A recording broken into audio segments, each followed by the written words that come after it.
Breaking చూస్తున్నాం. ఎమ్మెల్యేల అనర్హత అంశంపై విచారణ తుది దశకు చేరుకుంది. సుప్రీంకోర్టు ఇచ్చిన గడువు రేపటితో ముగియనుంది. నేడు దానంపై దాఖలైన పిటిషన్ల మీద స్పీకర్ విచారణ చేపట్టనున్నారు. తాను ఇప్పటికీ బీఆర్ఎస్ సభ్యుడినే అని, పార్టీకి రాజీనామా చేయలేదని ఖైరతాబాద్ ఎమ్మెల్యే దానం నాగేందర్ స్పష్టం చేశారు. గత అసెంబ్లీ ఎన్నికల్లో బీఆర్ఎస్ తరపున ఎమ్మెల్యేగా గెలిచి కాంగ్రెస్ లోకి ఫిరాయింపునకు పాల్పడ్డారని దానం నాగేందర్ పై బీఆర్ఎస్ ఎమ్మెల్యే పాడి కౌశిక్ రెడ్డి స్పీకర్ కు ఫిర్యాదు చేశారు.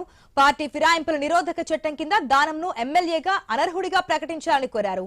దానంపైనే బీజేపీ ఎమ్మెల్యే ఏలేటి మహేశ్వర్ రెడ్డి సైతం అనర్హత పిటిషన్ వేశారు. ఈ పిటిషన్లపై నేడు స్పీకర్ విచారణ జరపనున్నారు. పాడి కౌశిక్ రెడ్డి ఇచ్చిన ఫిర్యాదుపై కాసేపట్లో విచారణ చేపట్టనున్నారు. మధ్యాహ్నం 12 గంటలకు ఏలేటి మహేశ్వర్ రెడ్డి చేసిన ఫిర్యాదుపై స్పీకర్ విచారణ చేయనున్నారు.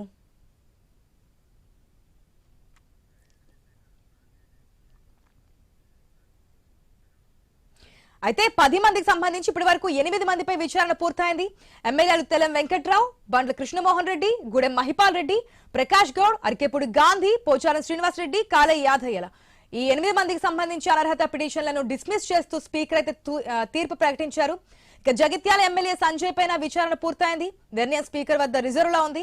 కడియం శ్రీహరిపై చేసిన ఫిర్యాదులోనూ ఇరుపక్షాలు స్పీకర్ కు అఫిడవిట్లు సమర్పించాయి. దీనిపై విచారణ జరగాల్సి ఉంది. ఇక సుప్రీంకోర్టు ఇచ్చిన గడువు ఈ నెల 31తో ముగియబోతుందంటే రేపటితో. మరి ఈ లోపు ఎటువంటి నిర్ణయం తీసుకోబోతున్నారనేది సస్పెన్స్ గా మారింది. పూర్తి అప్డేట్స్ మా ప్రతినిధి క్రాంతి ద్వారా తెలుసుకుందాం. Right, good morning Kranti. ఎమ్మెల్యేల అనర్హత పిటిషన్, దీంట్లో ఇద్దరికి సంబంధించి మెయిన్ గా దానం నాగేంద్ర ఇష్యూ. మొన్న జరిగినటువంటి ఎలక్షన్స్ లో కూడా ఎవరు గెలవాలంటే కాంగ్రెస్ పార్టీనే గెలుస్తుంది అని చెప్పి కామెంట్స్ చేశారు. కానీ ఇప్పుడు ఏ పార్టీ అంటే మళ్ళీ బీఆర్ఎస్ పార్టీలో ఉన్నారంటూ కూడా మరొకసారి సెన్సేషనల్ కామెంట్స్ చేస్తున్నటువంటి సిచ్యువేషన్. ఏ విధంగా చూడొచ్చు? స్పీకర్ డెసిషన్ ఏ విధంగా ఉండబోతుంది అనుకోవచ్చు? మనం ఇది ప్రధానంగా చూసినట్లయితే ఇప్పటికే ఇది అనర్హత పిటిషన్ 10 మంది ఎమ్మెల్యేలపై ఇచ్చిండ్రు. దీని మీద స్పీకర్ సరైన సమయంలో నిర్ణయం తీసుకోవట్లేరని చెప్పి బీఆర్ఎస్ వర్గాలు సుప్రీంకోర్టును ఆశ్రయించి ఆ సుప్రీంకోర్టు కూడా ఘాటుగా స్పందించింది. స్పీకర్ పైన ఒక విధంగా ఆ స్థాయిలో చాలా అరుదుగా స్పందిస్తుంది సుప్రీంకోర్టు. ఆ విధంగా మీరు నిర్ణయం తీసుకుంటారా, మమ్మల్ని నిర్ణయం తీసుకోమంటారా అన్న స్థాయిలో సుప్రీంకోర్టు పేర్కొన్నది.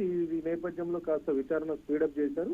ఇందులో భాగంగా మనం చూసినట్లయితే ప్రధానంగా ఇప్పటికే 8 మంది మీద విచారణ పూర్తయిపోయింది. 7 పిటిషన్ కొట్టేసిండ్రు. వాళ్ళు ఏంటంటే ఇటు ఆరోపణలు చేసిన వాళ్ళు బీఆర్ఎస్ గానీ ఇతర పార్టీలు గానీ వీళ్ళు కాంగ్రెస్ లో చేరారని ఎలాంటి ఆధారాలు చూపించలేకపోయారని చెప్పి అన్న కారణంతో స్పీకర్ కొట్టేశారు. అంతేకాదు వాళ్ళు మేము బీఆర్ఎస్ లోనే కొనసాగుతున్నాం, పార్టీకి రాజీనామా చేయలేదని వాళ్ళు చెప్పారు.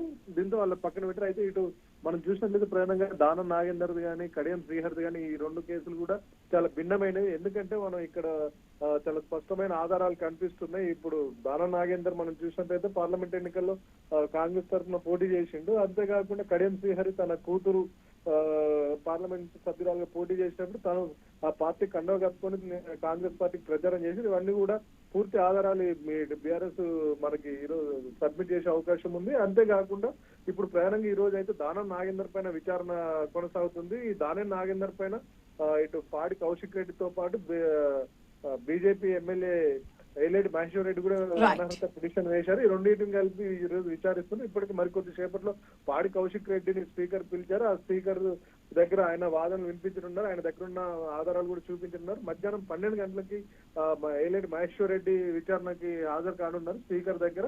ఆ విచారణలో ఈయన దగ్గర ఉన్న ఆధారాలన్నీ కూడా ఆయన చూపించున్నారు. దీంతో స్పీకర్ నిర్ణయాలు తీసుకున్నారు. అంతేకాకుండా దాదాపు అన్ని వర్గాలు కూడా ఇటు బీఆర్ఎస్ గానీ కాంగ్రెస్ గానీ ఈ 2 స్థానాలని ఉప ఎన్నిక తప్పదు, వీళ్ళపైన అనర్హత వేటు పడుతుందన్న ఆలోచనలోనే ఉన్నాయి. అదే విధంగా అందులో భాగంగానే ఇటు బీఆర్ఎస్ కూడా ఇక్కడ వేగంగా రాజకీయాలు అక్కడ పావులు కలుపుతుంది, వేరే వాళ్ళని పార్టీలో చేర్చుకోవడం లాంటివన్నీ జరుగుతూ ఉన్నాయి.